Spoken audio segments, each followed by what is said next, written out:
Hello. Hey. What are we talking about today? Well, we're gonna find out together. We have very little idea because we were sent this by one of our patrons, and I can't find out which patron because Patreon really sucks at finding the messages. Like, I don't know what's up. Like, I'm trying to figure out which patron which one of our patrons recommended this to us, but it's really hard to find. Like, the search function doesn't work. But somebody sent this to us, and I think if I could remember correctly, because I can't see the message anymore, they said this video, the Monkey King story, gives you a good perspective of everything, not just Chinese mythology related, but it's a connection of everything from that corner of the world, mythology related. Like, they all somehow, like, Buddhism, Chinese, Japanese mythology, they all somehow. Let me show you what we're talking about. Actually, all right. So this is the video that were sent to us. It's come to my attention that you all suck. Okay, this is how we're starting out. Yeah. Okay. Well, this is the video, which is a summary of this. And I feel like this is something that we don't talk about much. And actually, look, where is this? Oh my God. Here. Goddess Katie saying, I'm super excited for this. Chinese mythology is rarely talked about, unlike Greek and Egyptian. True.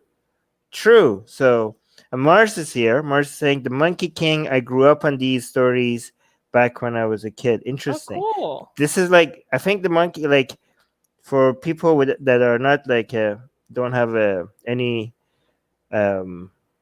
knowledge or of that side of the world when it comes to mythology, I think, like myself, I did not know how popular this mythology is. Like, this is a big deal. All right, here, actually, before we watch the video, let's look at what the Monkey King is. This is a Wikipedia article. We're gonna jump right into the video after I read this. Okay, so Wikipedia says the Monkey King, known as Sun Wukong, I don't know, is a Mandarin Chinese. In Mandarin Chinese, is a legendary mythic figure best known as one of the main characters in the 16th century Chinese novel, The Journey to the West, and many later stories and adaptations. Okay, so inspiration for the Monkey King's origin predates the novel and has been traced back to Hanuman. Oh, it's all coming together. Yes, so it also ties into Indian mythology, Hindu mythology as well. So everything is connected. So if I click on the journey, this is where all the novel where it all comes from. Okay, so The Journey to the West is a Chinese novel published in the 16th century during the Ming Dynasty and attributed to Wu Qing. And I don't know. It is one of the 4 great classical novels of Chinese literature. It has been described as arguably the most popular literary work in East Asia. Hold on. Arthur. Okay, well, this is the part I'm interested in, right? Because it seems like this, like if you get to understand the origins of all the characters in The Journey of the West, then it's a good way to just get introduced to all things Far East.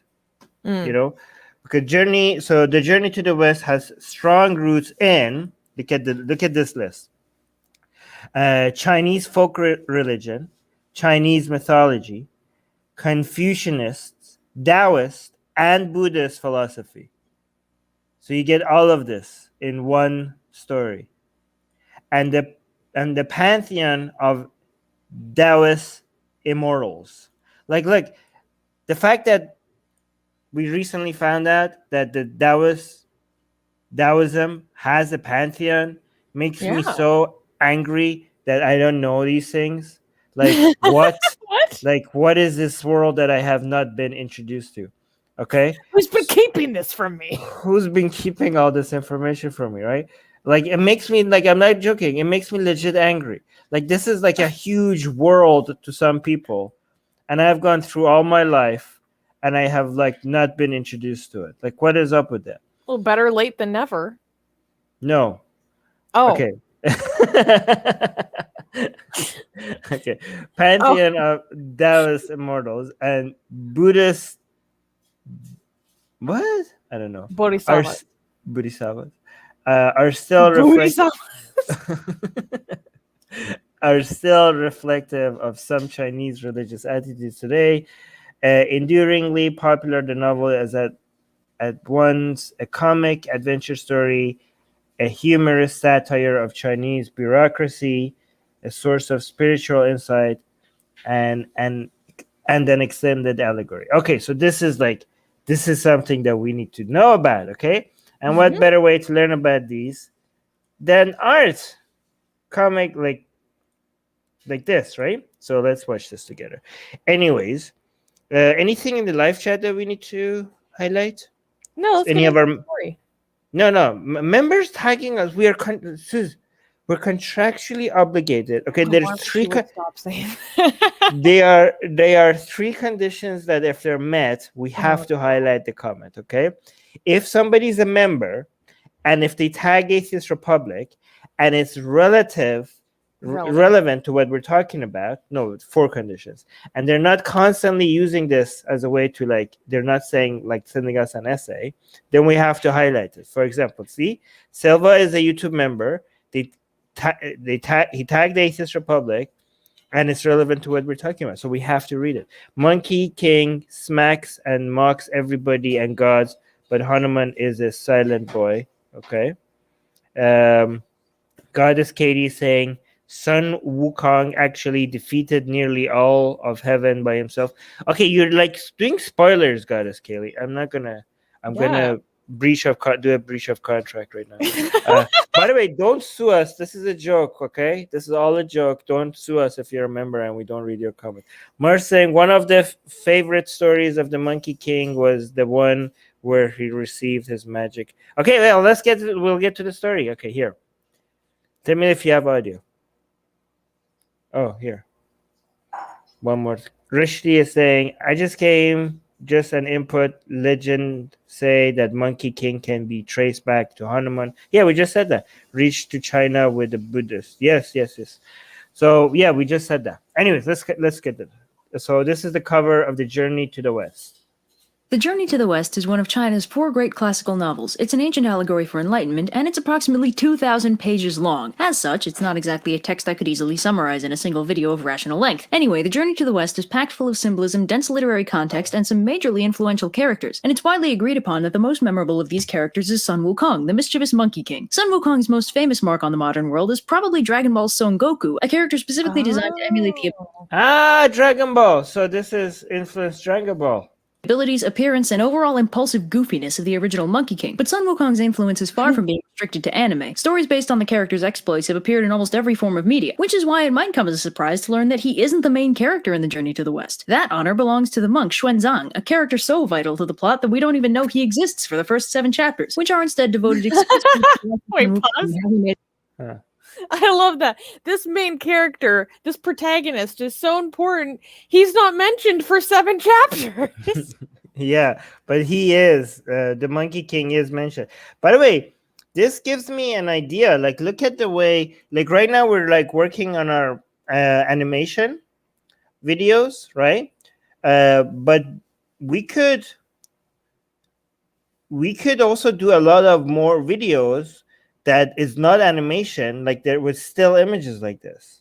We could tell stories look, there's no animation, it's just still images, and it's going to be we're still going to do our animation, right? But another project that we need to add to our blasphemous art is something a lot easier, which is still images that just character in the journey. Look, for example, it goes to the storyboards.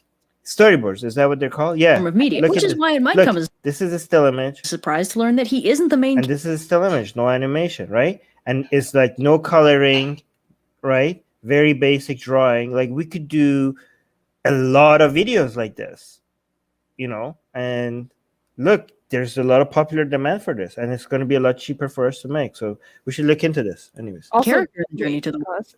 I was like, is this video on double speed? It's not. This person. no, it's not. I had to so check. fast. I was like, I was what like is checking, like, did I happening? put this on double speed? And she's like, no, she just speaks this fast. Okay. Wait, no, pause when they list all the chapters because I want to read what she wrote on the screen. Okay.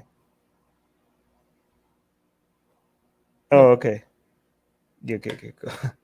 West. That honor belongs to the monk Xuanzang, a character so vital to the plot that we don't even know he exists for the first 7 chapters, which are instead devoted exclusively to the life of Sun Wukong and how he made it his mission to single-handedly piss off every deity in all 3 of China's major. There we go. Okay, pause. Okay, so chapter 1, So- suddenly monkeys. Chapter 2. Wait. monkey- Before you What? read that, I like the fact that she just said that what he does, the Monkey King, is piss off every deity, right? So I'm liking this Monkey King already. But go on. Suddenly monkeys. Okay. Chapter 1, suddenly monkeys. Let there be monkeys. Chapter 2, monkey becomes immortal shockingly quickly. And then he's saying, I thought that would have been harder.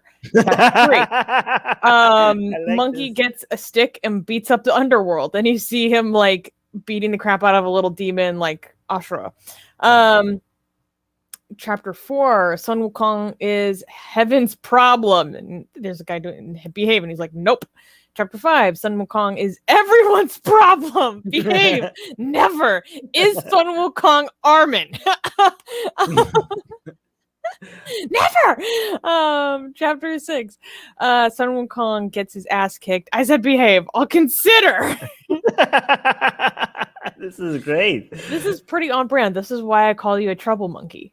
Oh, okay. Chapter 7, everyone sucks but the Buddha. And he says, I'm used to it.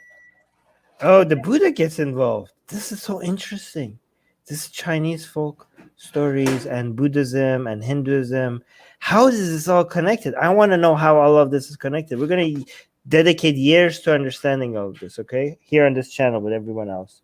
Oh, that's what it's called. Our queen is saying it's Animatic. Animatic. Okay. We could do, okay, so at some point when we get enough patrons, we already have our blasphemous art. We're already starting our blasphemous animation. The next thing that we're going to add on a regular basis, once we hit, I don't know how many patrons, is to do animatic videos. Okay. Here, Kenji is saying, do you want to read this?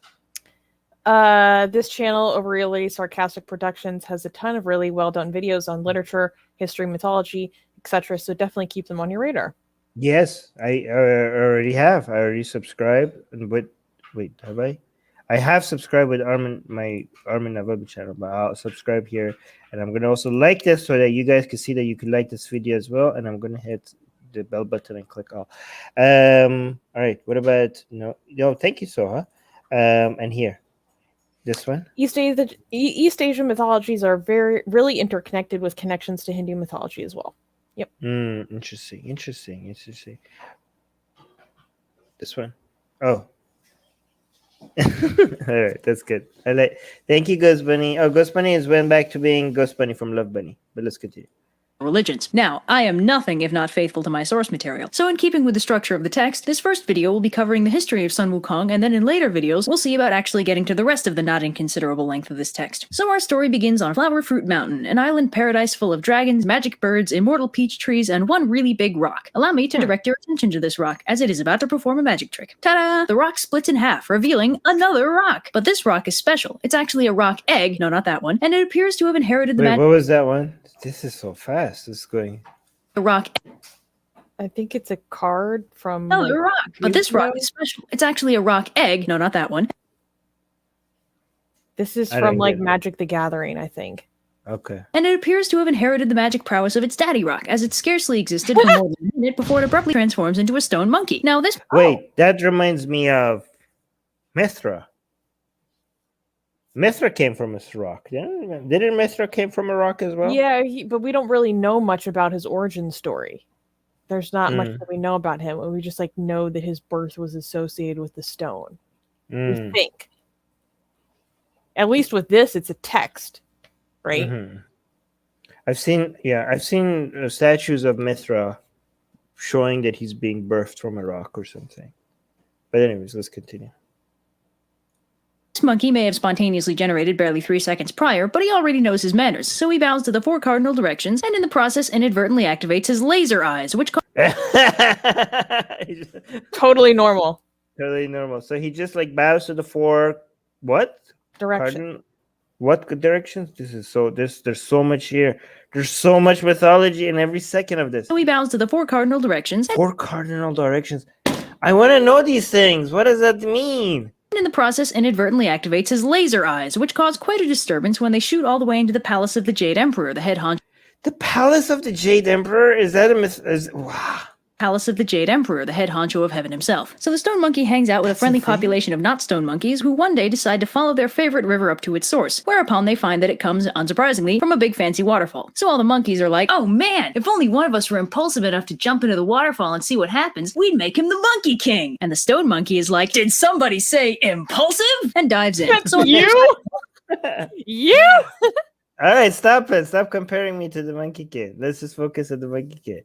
Wait, so he jumped into the water. I don't know what I expected, but it wasn't this. Waterfall, he finds a gorgeous cavern decked out with an iron bridge and an enormous stone mansion, fully furnished with all the necessities of life. Okay, this is stupid. Like, this was there all the time, and none of the monkeys decided to go see what's on the other side. Well, they were only exploring the source of the river. Yeah, all this time, none of these monkeys explore. You don't have to be a special rock monkey to do this. Fully furnished with all the necessities of life. The monkeys are understandably impressed, and they all pile in to live in this newly discovered cavernous paradise. And for his achievement, the stone monkey is now officially crowned the Monkey King. So the monkey population of Flower Fruit Mountain live in peace and security for several hundred years. But one day, Monkey King has an existential crisis, pulls a Gilgamesh, and goes on a quest for immortality. 9 years and Pulls a Gilgamesh. I love this. Existential crisis. Pulls a Gilgamesh. Like, this is such a great channel. I'm hooked. We're gonna do more reviews of this. Well, this is only part 1. Yeah. Okay, wait. Goddess Katie saying it is said that he came from a rock because of the particular sculpture, but we don't have any conclusive evidence. You're talking about okay. Mithra. Talking about Mithra. Okay, cool. Interesting. Cardinal direction means the standard directions, 4 basics: north, south, east, west, farther. Wait, can I try that? I want laser eyes. continents later, he finally finds an immortal Taoist sage who lives on top of the mountain of heart and mind in the cave of the slanting moon and 3 stars. Man, these What? Yeah, I was gonna say exact same thing that she's just gonna say. Hold on. The slanting moon and 3 stars. Man. Like, hold on. The names. Look at the names. Continents later, he finally So wait, what happened? So he pulled a Gilgamesh, he went to adventure. Gilgamesh and goes on a quest for immortality. 9 years and 2 continents later, he finally finds an immortal Taoist sage who lives on top of the mountain of And a Taoist sage. Immortal Taoist sage? Did he say? Immortal sage. Okay, Yeah. Taoist sage. God damn it. So, okay. sage who lives on top of the mountain Who lives on the top of the Mount of Hearts and Mind. of heart and mind in the cave of the slanting moon and 3 The cave of the slanting moon and 3 stars. What the hell what do these mean? stars. Man, these names are a mouthful. So the immortal sage Yeah. Subodhi takes on the Monkey King as one of his disciples, and he gives him a new name, derived from a large number of increasingly complex character traits, and long story short, his name is now Sun Wukong. So after a 7-year training montage, Subodhi finally teaches Sun Wukong a way to become immortal, which Wukong starts practicing. Another 3 years go by, and Sun Wukong is feeling pretty good about life. He's practicing the Tao, he's functionally immortal, and life is good. But Subodhi warns him that he's not out of the woods yet. Turns out, the court of heaven doesn't actually approve of this method of immortality, and will send down 3 calamities in an effort to kill him, one every 500 years. First, they'll strike him with lightning. Then later, if that didn't work, they'll set him on fire. And finally, if neither of those do the trick, they'll straight up disintegrate him. This understandably wigs out Sun Wukong, but Subodhi offers to teach him the art of the earthly multitude, which will let him transform into 72 different things. With this, the 3 calamities won't be able to touch him. He also teaches Wukong how to fly, just Wait, because. pause. Unsurprising. Okay, but none of this is in Taoism. Where are they getting all this from? Folk religion? I'm guessing. But that's a Taoist sage. Taoist sage don't know how to do that. I don't know. Does it? You don't know that. I don't know that. Okay. So he's a shapeshifter is one of the ways to fight these trials. That's one thing he's gotten. Mm-hmm. Yeah. That's how you do. That's how you escape gods, by being a shapeshifter. Well, that's Okay. one of the ways that Wait, am I? Is it accurate for me to refer to those immortals as gods? They live No. in heaven. Okay. They're So just there's like people in heaven, and then there's other people who are immortal. That doesn't make them a god. attaining immortality is an aim of Taoism. Wow. Okay. Interesting. I mean, they said functionally immortal, meaning like ageless. Kushik is saying seems like a conflict of Buddhism and Taoism. Taoist sage taught him immortality, so he gets punished. Wait, where did the immortals in heaven? Were the jade, whatever? Were they from Taoism, or was that from Buddhism? Taoist sages knows all sorts of magical techniques, basically powerful. Interesting. Okay. You can say celestial beings. Okay, but celestial beings, which mythology, where are they coming from? Taoism, Chinese folk mythology, Buddhism. This is so confusing. As per some Hindu texts, Hanuman is also immortal, and some devotees believe that Hanuman is living among them undercover. Interesting. Oh, here. Jade Emperor also practices the Tao. So it's Tao versus Tao. Jade Emperor is an important Taoist deity. Interesting. Well, somebody says Buddhism. All right, okay. But unsurprisingly, what happened? Giving awesome cosmic powers to a suicidally impulsive magical monkey. Okay, so his superpowers are flight, super strength, immortality, shape-shifting, and self-duplication. Wow. Okay. How is this not a Disney movie yet? They probably tried. I don't know. I mean, I know that the Chinese and the Japanese and all of those people, they don't get as butthurt as the Hindus when somebody turns to their mythology into Western movies. They actually celebrate it. So why is this not a Disney movie yet? But, unsurprisingly, giving awesome cosmic powers to a suicidally impulsive magical monkey leads to some wacky hijinks, and Master Subodhi has to kick him out so he won't accidentally reveal his secret teachings. So Sun Wukong, now immortal, 20 years older and hypothetically wiser, at last returns to the water Hypothetically wiser. cave on Flower Fruit Mountain, and he returns just in time since the monkey population has been being harassed by a monster known only as the Monstrous King of Havoc, who's been intermittently stopping by and kidnapping them to use as servants. So Wukong goes and changes the monster to a... Wow. Things change very fast. Good time. Goddess Katie saying, is China, Taoism, Confucianism, and Buddhism have been mixed together with very, very blurry lines. Interesting. Darwinian is saying that's literally all the strengths of Hanuman. He can shapeshift. Really? So that's the strength of the Monkey King and Hanuman are the same now. Can he self-duplicate? Oh, interesting. The Japanese turn their own gods into big titty anime girls. Yeah,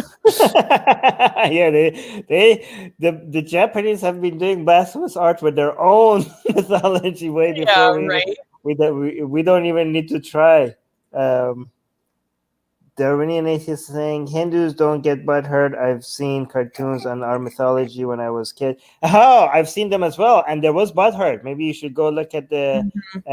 Because your grandparents weren't butthurt. The death threats that I have gotten just don't exist. Right. Like my personal experience is like there's no butthurt, so therefore I'm going to apply this to all the Hindus everywhere. The fact that we're taken to the Supreme Court of India over our cartoons of Hindu gods, nah. That doesn't belie butthurt. This is how you know you shouldn't apply your personal experiences and just use it to generalize. But by the way, I think the cartoons that you might be referring to are the anime that the Japanese made about Hinduism, Hindu gods. And that was a long time ago, but I remember there was even butthurt in response to that as well. Though that was very respectful and it was celebrating it as well. No, and Katie was showing me an manga that's basically about all the different mythological deities battling each other. And in this manga, Katie, please tell me what that's called. They got butthurt about that too. And it's a really cool manga as well. There's a Ramayanan anime, which is not blasphemous at all, and there was still Hindutva organizations. that were super butt her over it. And also that movie, what was it called? PK? There was huge backlash to that. If I were a Hindu and did not know you were talking about Monkey King, I would have thought you were talking about Hanuman. There are uncanny similarities, at least as far as powers, and abilities. Ah, okay, yeah. So the anime I was talking about is called Records of Ragnarok. It's about the strongest humans fighting the strongest gods. Go check this out. It was really cool. But yeah, we should watch it. I want to watch no, that. it's a written manga. It's not an anime. Okay. Yeah. Oh my god. The problem with Katie's comment is that they're so good, but if we highlight every single one of them, we're never gonna finish this video. There's Okay. Japanese gacha game, FGO, which also angered the Hindus. Okay, let's continue. A duel and proceeds to absolutely kick his ass with his newfound Taoist superpowers, and then he rescues the captive monkeys and flies them all back home. So all Yay! on the Flower Fruit Mountain, but Wukong decides that his monkey kingdom should probably have a monkey army, so stuff like the kidnapping. Oh wait, that's the part that we read before. Okay, it's come to my attention that you all suck. Can't defend ourselves. These were just some random monkeys that are not different from other monkeys, and they just happened to be lucky that one of them turned out to be like an immortal, like a god. Well, no, he became that way, but he. Yeah, but these are just like these are laser just average monkeys, and Yeah. he's like, He like expects a lot out of them. Okay, yeah, and he's like, Fair you though, guys, a lot of monkeys can like straight up rip your arms off. yeah, but they're not organized, and he wants to make them into a actual unit. Wait, and make them into an army. Wait, wasn't there a monkey army in Hinduism as well? I remember there was a flying monkey army in Hinduism. Are you sure that's not the Wizard of Oz? Oh, also. Wait, are these all connected? the calculations meme. Doo-doo-doo-doo-doo. Should probably have a monkey army, so stuff like the kidnapping thing doesn't happen. It's not that I can't keep risking all of the time. I just don't want to Happen anymore. On that note, Wukong also takes a trip down to the Dragon Palace in the Eastern Ocean to see if the Dragon King has a weapon befitting his strength that he could borrow. Long story short, after dismissing every superpowered weapon the Dragon King offers him, Wukong ends up taking an obscenely heavy magic size-changing iron pillar out of the palace treasury and using it as a staff. So Wait, so he told him here's a sword, here's a like so many spear, but he was like, I'll just take this pillar and use it as a staff. And like, what the dragon was like, what the hell? Yeah, it's a shape-shifting staff. Wukong's very happy with his new weapon and asks the Dragon King for some fancy new duds to go with his fancy new stick thing. And by now, the Dragon King is so terrified of this super powerful monkey that he gathers all of his dragon brothers and together they assemble a fancy outfit for Wukong just to get him out of their house. When he returns to Flower Fruit Mountain, he meets his What? Oh, Mars is saying that's the magic cudgel that he was talking about. Oh. Oh. Wait, did Hanuman come from the Monkey King or the Monkey King come from Hanuman? So he's saying I think the Monkey King came from Hanuman.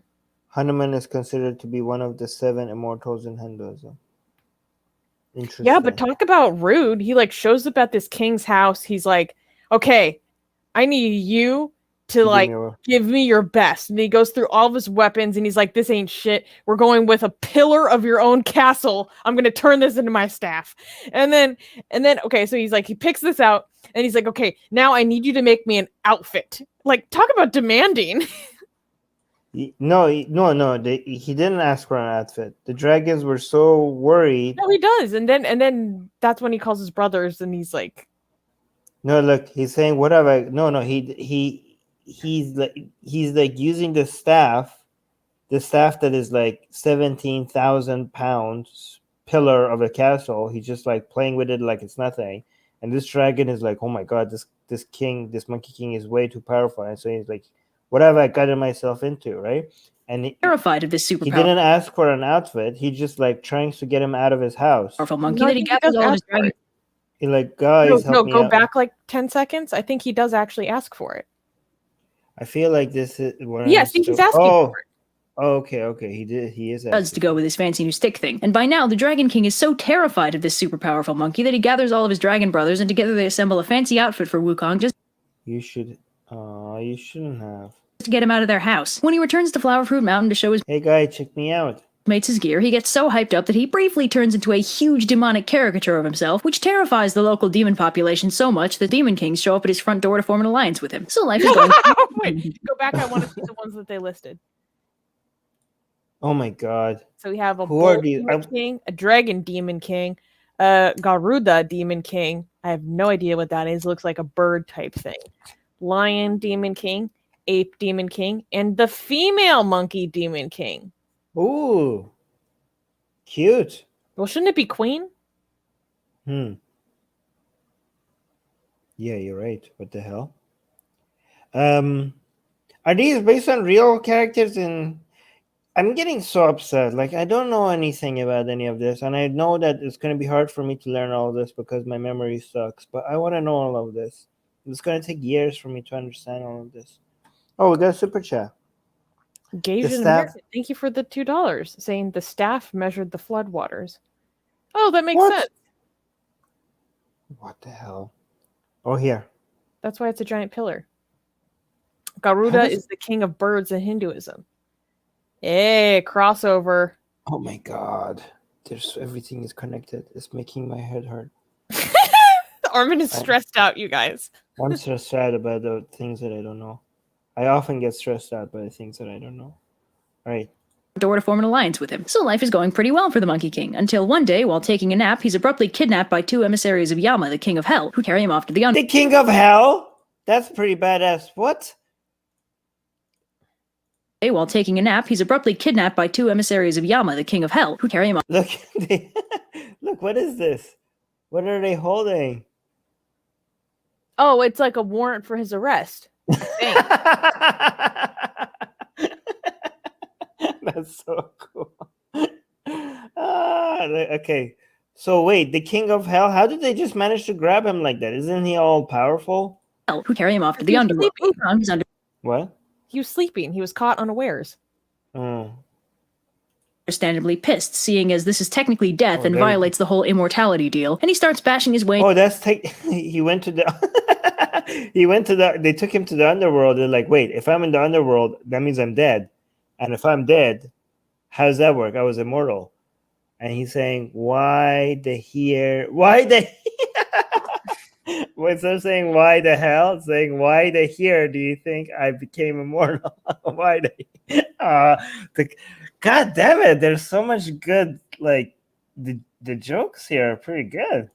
Death and violates the whole immortality deal, and he starts bashing his way into the Palace of Darkness to lodge a complaint with the 10 Kings. So oh my god, they have like the King of Hell and they have a Palace of Darkness.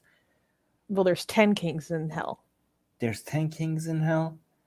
This is so badass and so cool. I need to know more. 10 Kings are like, whoa, there must have been some kind of mistake. I mean, there must be a bunch of dudes named Sung Wukong, right? And Wukong is like, yeah, right. Show me where that's written down. So they sort through all the ledgers of the dead until they find the one about him, and he scribbles out his name, along with the names of as many monkeys as he can find, thus freeing them from the jurisdiction of the underworld gods. It's such a so this is where they're making fun of like the bureaucracy too.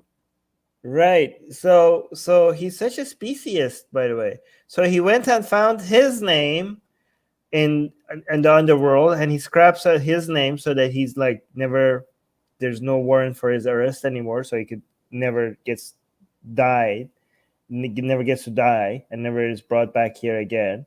But he also finds he starts crossing the names of all the monkeys that he could find. That is so funny. That is so cool. That is this is so fun. Wow, this is so okay. Oh wait. Darwinian atheist saying, what the hell? One more crossover. The god of death in Hinduism is called Yama. Ah, really? Wow, that's pretty cool. Oh wait. Queen Fabi saying, okay, Egyptian not my favorite anymore. It's the Chinese mythology. The character design seems hella fun. Yeah. monkeys as he can find, thus freeing them from the jurisdiction of the underworld gods. Satisfied, Wukong bashes his way back out of the underworld, then wakes up and tells all the monkeys the good news. But all is not well in the kingdom of heaven, as the Jade Emperor finds himself inundated with complaints about this monkey king who keeps causing trouble. So at first, the Jade Emperor wants to have him arrested for his Wait, all right, something's gonna be done. I propose Antagonizing. shenanigans, but the spirit of Venus suggests instead that they offer the Monkey King a position in the bureaucracy of heaven, whereupon they'd be able to better control his actions and easily discipline him if need be. The Jade Emperor gives the thumbs up and they send down the Gold Star of Venus to deliver the offer to Wukong, who eagerly accepts. So the Gold Star takes him up to heaven and takes him to meet the Jade Emperor, who appoints him the position of Pima Wen, which makes him the head of the imperial state. you're in charge of celestial horses. Sounds important. So Wukong thinks that's pretty sweet, and he's fairly chill with the whole situation. Wait, I could steal you and nobody could what? Stop me. No.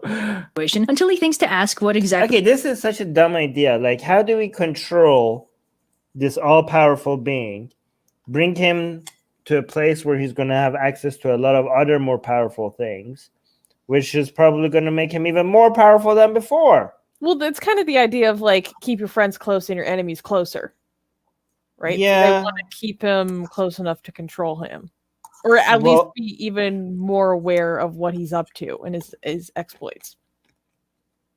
Okay, what does it say? So Pima Wen, that's like number 1, 2. I'll settle for anything in the single digits. He like wants to be a high-ranking position. Yeah, I tell you, this is a bad idea. Katie's saying Yama is the king of hell or the god of death in Hinduism and East Asian mythologies. interesting. Why they're so connected? The Monkey King was much of a troublemaker as he was a folk hero. Yeah. True. Yeah. His rank is, whereupon he's. So this is very interesting because the Monkey King, like, I don't know, Confucius ideology wants everything structured, and I think like this is a form of the fact that the Monkey King was very popular in Chinese mythology shows that the people demanded rebellion. You know. Is informed that Pima Wen is actually the Oh dear, I'm not sure they make numbers that high. lowest possible position in the entire bureaucracy of heaven. Wukong, being a bit of a diva at this point, is understandably pissed, and once again bashes his way out of heaven and returns to Flower Fruit Mountain to sulk. So Wukong decides to make himself feel better by calling himself the Great Sage equal to heaven, and meanwhile the Jade Emperor learns of his temper tantrum and sends down several celestial soldiers to capture him. The first among these is the Mighty Spirit God, who challenges Wukong to a duel. Wukong's like, dude, just tell your boss I want a better title. And the Mighty Spirit God is like, Why don't you tell him yourself? In hell! and gets utterly destroyed for his troubles. So then Prince Nada confronts Wukong, who's like, what are you, 12? Look, kid, just tell your boss I want to be called Great Sage equal to heaven, all right? And Nada's like, I'll show you who's 12, and transforms into a big scary monster with a butt ton of weapons. Wukong is, of course, unimpressed, and matches the transformation with one of his own. They fight for a while until Wukong gets the drop on Nada with a duplicate and smacks him with his stick thingy. So they tell the Jade Emperor what happened, and the Emperor is all like, How dare he resist arrest? Clearly we must execute him! but the He's gonna go fight him yourself. Gold Star of Venus, apparently the only voice of reason in the entire heavenly bureaucracy, suggests that rather than risk their entire army on one superpower. Hey, how is he the voice of reason? He's the one that suggested to bring the Monkey King to heaven, and it all backfired. He's not. No, the they voice of said reason. the best voice of reason. Oh, you just beat up 2 of our toughest soldiers for fun. Isn't in the entire heavenly bureaucracy, suggests that rather than risk their entire army on one super powerful immortal monkey, they just give Wukong what he wants, an empty title. So they do, and a department is set up An empty title. We also got you a desk this time. Even better.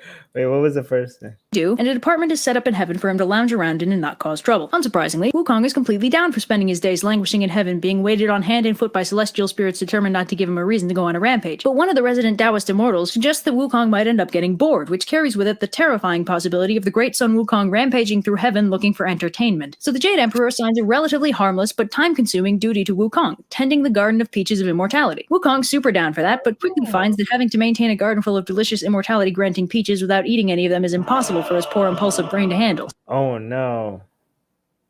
So, if you've been taking notes, this means he's now double immortal. But this comes back to bite him on the butt when the time comes for the Queen Mother of Heaven to hold her annual Peach Festival, and her 7 color-coded immortal maidens enter the grove only to find that it is notably lacking in peaches. They Did he eat all of them?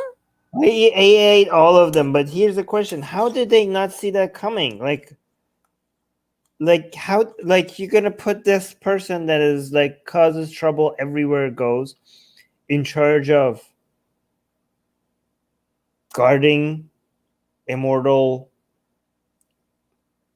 peaches, and he's not gonna and you're surprised that the peaches are now have been all eaten by him? Like, how are you surprised? How are they surprised? I don't understand. Inadvertently wake Wukong up, who decides that he wants to go to the festival too. So Wukong paralyzes the maidens, impersonates a Wait, what? What just God happened? damn. Inadvertently wake Wukong up, who decides that he wants to go to the festival too. So Wukong paralyzes the maidens, impersonates a local immortal who was invited, then scoots on into the banquet hall. See, stuff like this, it's why you weren't invited in the first place. So when he arrives, he's immediately distracted by the smell of wine and proceeds to make off with the entire supply of heavenly booze, which also Oh my makes god. Wukong now Wait, and the booze also makes you immortal? wine and proceeds to make off with the entire supply of heavenly booze, which also makes you immortal. So Wukong, Wow. now triply immortal and thoroughly drunk, inadvertently stumbles into Lao Tzu's little slice of heaven while searching for a place to sleep it off. Wait, Lao Tzu has a place in heaven, and he just like walks. Oh, sure, why not? And he just like walks right in. Okay.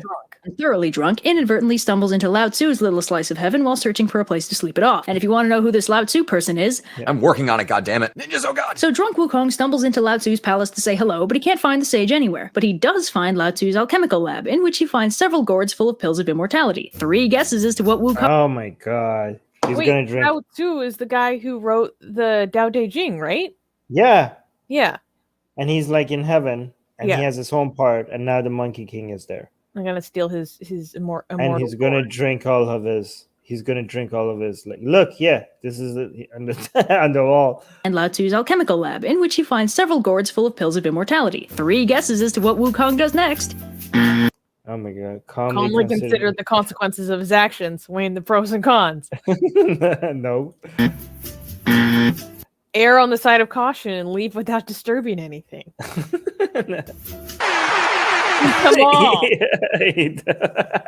So Wukong, now quadruply immortal and abruptly sober, realizes that that might not have been the smartest move on his part, and opts to flee back to Flower Fruit Mountain to escape the consequences of his actions. Meanwhile, the 7 immortal maidens, the wine carriers, the people in charge of the banquet, Lao Tzu, the officials from Wukong's department, and the immortal Wukong impersonated, all independently present their grievances to the Jade Emperor, who quickly puts 2 and 2 together and dispatches pretty much the entire army of heaven to apprehend Sun Wukong. Now, Oh of my course, God. because Wukong is absurdly powerful, this is ineffective, and what was supposed to be a simple capture mission turns into a full-scale battle between the forces of heaven and Sun Wukong's army of demon monkeys. Now, while all that drama is happening, who should arrive at the heavenly palace but Wait, demon monkeys is in Hinduism as well, right? But in apparently in Chinese mythology, they're on the good side. In Hindu mythologies, they're on the bad side. Am I correct? Demon monkeys.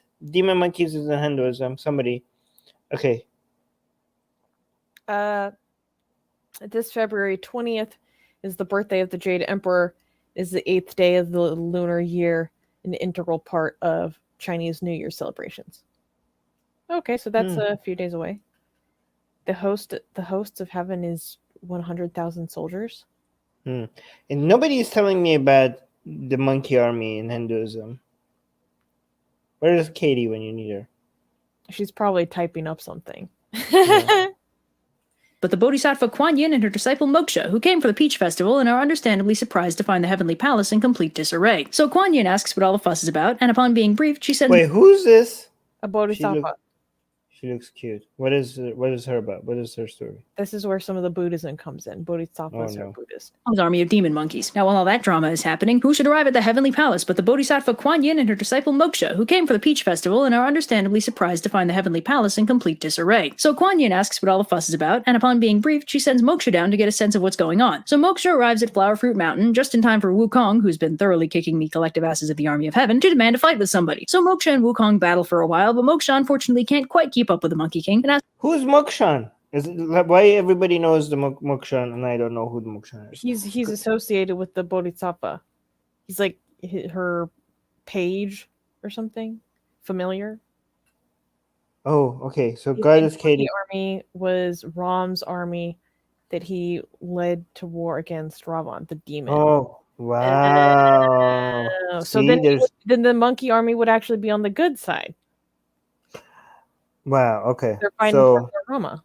interesting. But this isn't necessarily in the Chinese mythology that they're on the good side. They're just on like the troublemaker side. Yeah, but everybody is on the troublemaker side, so I would No. say that.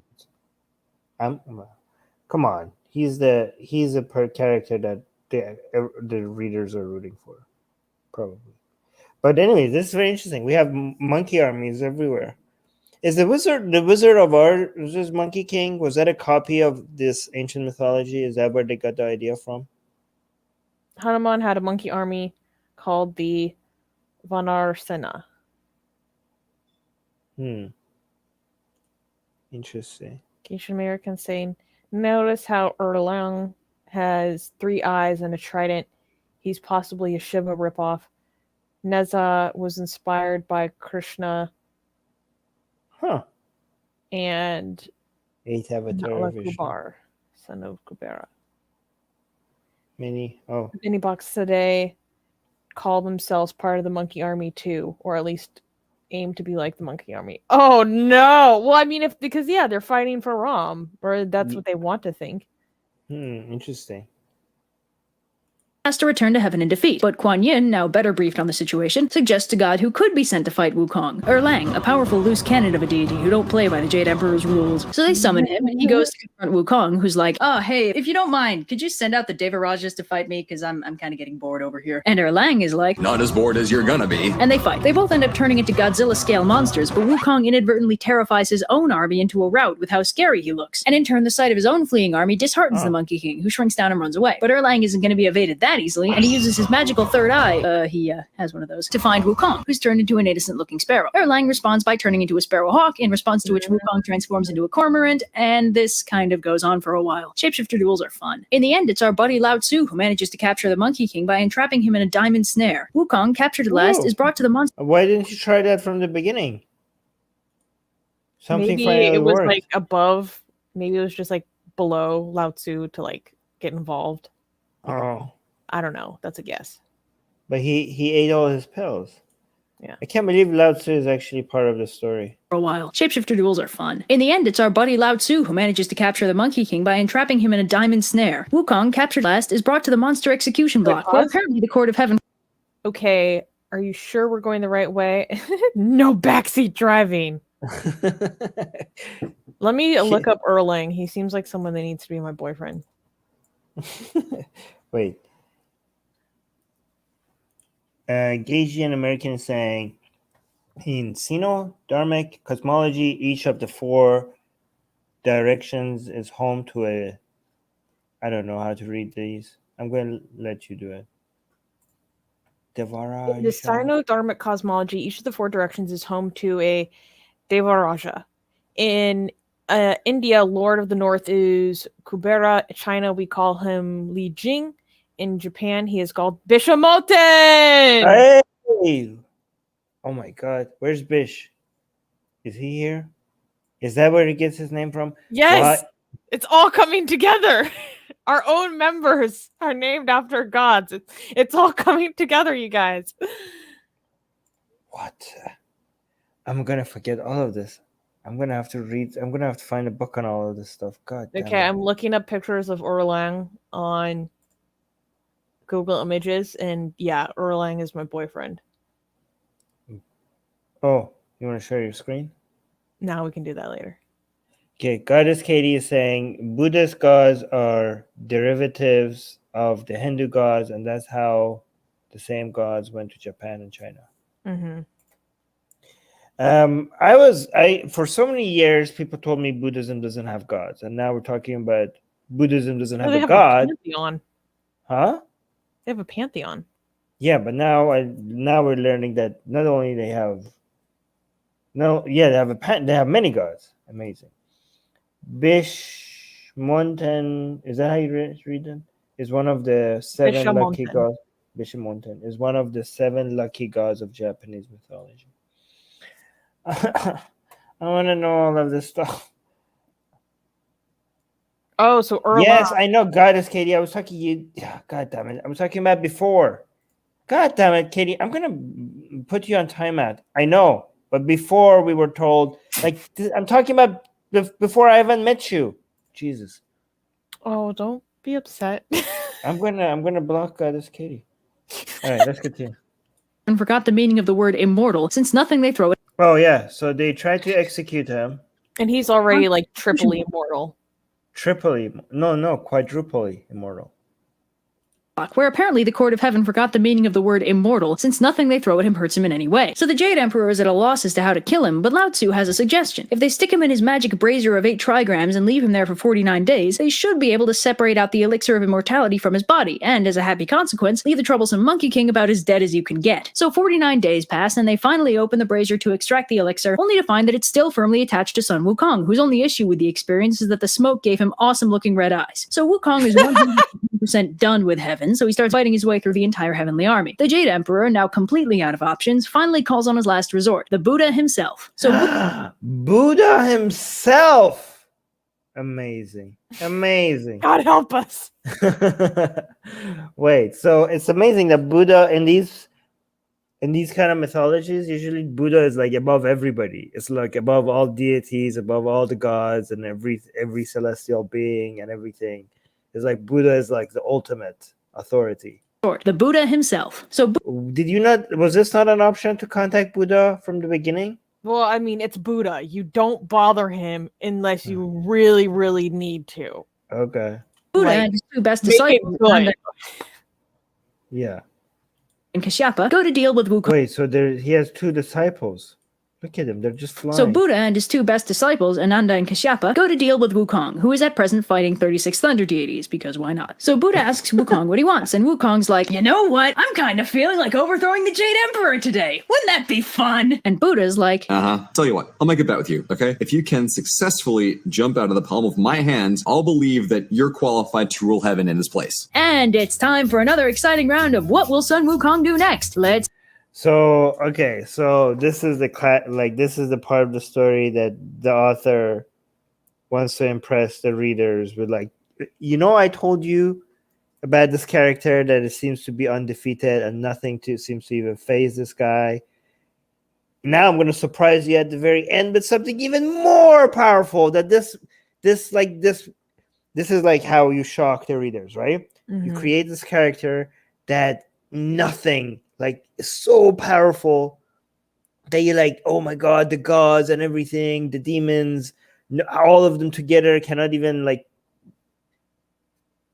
hurt them even a little bit, right? And then you introduce something to the story that is so astronomically more powerful than this thing that you introduced, that you're like, the reader is like, oh my god. So the character A is extremely powerful, but now character A is nothing compared to character B. So like it's an attempt by the writer to make you like really be impressed by now the second character that is only a small part of the story. I see this all the time. Let's hear it, ladies and gentlemen. Okay, so what's his first option? Become suspicious of the apparent ease of this task and use caution. B, listen to reason and surrender himself to the mercy of the Buddha. Let's do it, old man! You pasty saint figures are no match for me! But really, so Wukong takes that. Like, it's a trap! It's a trap. It's obviously a trap, yeah. Surprisingly, Sun Wukong takes that bet and blasts off from Buddha's hand until he reaches the very edge of the universe itself, where he finds 5 pillars supporting the sky. Wukong decides to leave a memento of himself there, graffitiing one of the pillars, and then, for good measure, peeing. Wait, what? Great sage equal to heaven. Sun Wukong was here. Peeing one of the pillars, and then, for good measure, peeing on it. I mean, he is a monkey. So Wukong backflips all the way back to Buddha's palm like, shows what you know, old man! I made it all the way to the pillars of the universe! And the Buddha's like, is that so? Well, I have a little plot twist for you. See, one of the perks of enlightenment is that I'm one with everything, and as it turns out, that's not just hyperbole. Sure enough, written on one of Buddha's fingers is Wukong's graffiti, along with the faintest whiff of monkey pee. Turns out the whole universe is the palm of Buddha's hand. So Wukong, it's always the palm of Buddha, right? Like, even Buddha is like when he is in his stories, everything very powerful that he does is about his palm. Which is very interesting because Buddhism has nothing to do with Buddha being this all powerful thing. But every time they use him in stories, he all of a sudden comes in and he just acts like this. he's like this all-powerful god that could crush everything, and everybody's so like, wow, wow, look, the whole universe is the palm of his hand, or Yeah, something so like that. he never did leave. He never left the palm of his hand. Yeah, because like he went all the way. You're like, oh, I went all the way up to the pillars of the heavens and the universe. Like, nope, that was just my little pink, like little finger, right? So he's like, you were still here all the time. That's how you felt. You felt like you jumped so high. Mind. Yeah, you felt like you jumped so high, but all of this time, that's how insignificant you are to the palm of my hand. So Wukong freaks out and tries to skedaddle, but the Buddha uses more of his Buddha magic to trap him under a mountain, which is also his hand. It's complicated. Which Wukong would ordinarily be able to escape stupidly easily, but then they stick a magic seal on top of the mountain and that's that. And it is here, under this beautiful and scenic locale, that Sun Wukong spends the next 500 years. Wait, what? What is Says, this? man, the Buddha don't play around. In case it wasn't clear, the person who wrote the story favored Buddhism over the other two major Chinese belief systems, namely Confucianism and Taoism. Yeah, I mean Confucianism and Taoism. So you had a lot of, I think. Wait, Confucianism. That's probably was represented in the bureaucracy of the heavens, right? Yeah, and the Jade Emperor. Yeah. So that's where that would came. Taoism was like Lao Tzu, Yeah. and I don't think any of the philosophy of Buddhism and Taoism is like, Buddhism has very little to do with Buddha being all powerful and all, but people just like they just like the branding of Buddhism, and that's why Buddha is presented like this. Oh, holy cow! wow, we got super chat. That's a huge super chat. $30. Yeah. Canadian. Thank you. Saying hi, Armin and Susanna. I'm from Canada. Last Friday, I got beat up in school by 3 guys. I'm fine though. Oh no. They wanted me to submit to Allah and I didn't not. I think he meant I didn't do it. Told them something about their God and not going into the details. Thanks for the videos. Wait, this is Canadian dollars. This happened in Canada? Did you call the cops? Yeah. What the hell? Or if it's at school, you need to talk to the people at your school. This is beyond school. If you're beaten up, you should call the cops. Mm-hmm. Yeah, what the hell? Call somebody. Don't just like, oh, I'm okay. No, this is like, what the hell? What are you talking about? This is like abuse. You have to call somebody. Yeah, seriously, call the cops. You gotta call the cops, man. Yeah, Submit a police report. Thank you for the. But I'm glad you're okay, and thank you for the super chat. Yeah. Guys, like, what the hell in Canada? Yeah, I mean it is in Canada. That's Canadian dollars. Oh, here's another text. Which is why the Confucian bureaucracy is completely inadequate at controlling the monkey, who at this point represents the uncontrolled human mind, hence his overwhelming power, but complete lack of forethought, and why the Taoist sage Lao Tzu is unable to destroy him. Wow! Whoa! So we got it right. Yeah, we got it right, but this is even more deeper than I thought. So it's an allegory for human impulsivity. He represents the uncontrolled human mind. And so you have Taoism and Confucianism. There's the opposite of each other. Confucianism is like very controlled bureaucracy. Everybody has a role. And the Monkey King cannot be controlled by that. So the human mind is not supposed to operate in such like high controlled environment, right? Mm-hmm. By the way, this is very anti-CCP propaganda right here, right? Right, this is but also that's Taoism, one way of looking at it. Yeah, that's one way of looking at it, right? Taoism, which is the opposite of Confucianism, which is like every go with the flow, like don't have rules and structure. That apparently the Taoist sage that's also wasn't able to control the Monkey King, which is the human mind. Apparently only Buddhism was able to control the human mind, apparently, according to all of this. Very interesting. This is some pro-Buddhism propaganda here. The people who grew up with the Monkey King story know that this was a anti-Confucianist, anti-Taoism, pro-Buddhism propaganda that they were growing up with? Or is this a revelation to you guys as well? Mars, are you here? Mars, who grew up with these stories. Katie is saying there's a new game called Black Myth Wukong where you play as Sun Wukong and basically go through the journey to the West. Cool. Yeah. I do think anything anti-Confucius could be used as anti-CCP propaganda. Why? Just because they're very bureaucratic? Because their level of control and, and the authoritarian nature of the CCP. Yeah, I mean, it is it's stratified, much like how Confucianism is extremely stratified. Yeah. Okay, do you want to read this comment? They're saying I said it is a conflict of Buddhism and Taoism. I was right then. Yeah, good job. We were kind of right too, right? When we mentioned, but yeah, this one. Okay, I don't know if this is true, but it's funny. In a CCP rewrite, the Buddha never defeated the monkey and immortality to be redistributed to the monkey proletariat. Is that real? No, that's not real. That's funny. Okay, one more. But as stated, Buddha don't play around. This has been overly sarcastic production. This is really good. This was really fun. I enjoyed it. Oh, look, we managed to do this in 1 hour. We often don't get to do that. Cool. All right, let's do more of these. These are fun. I like them. I don't care. They don't get as much views, but we have more fun with them, so it's fine. We're deciding to go. Me and Susie have actively decided to go with more things that we enjoy doing over things that will get more views because we want to have fun with you guys, right? So cool.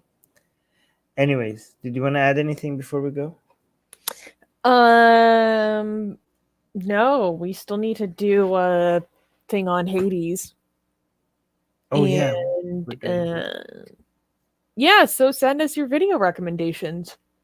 And thank you to the patron who sent this to us.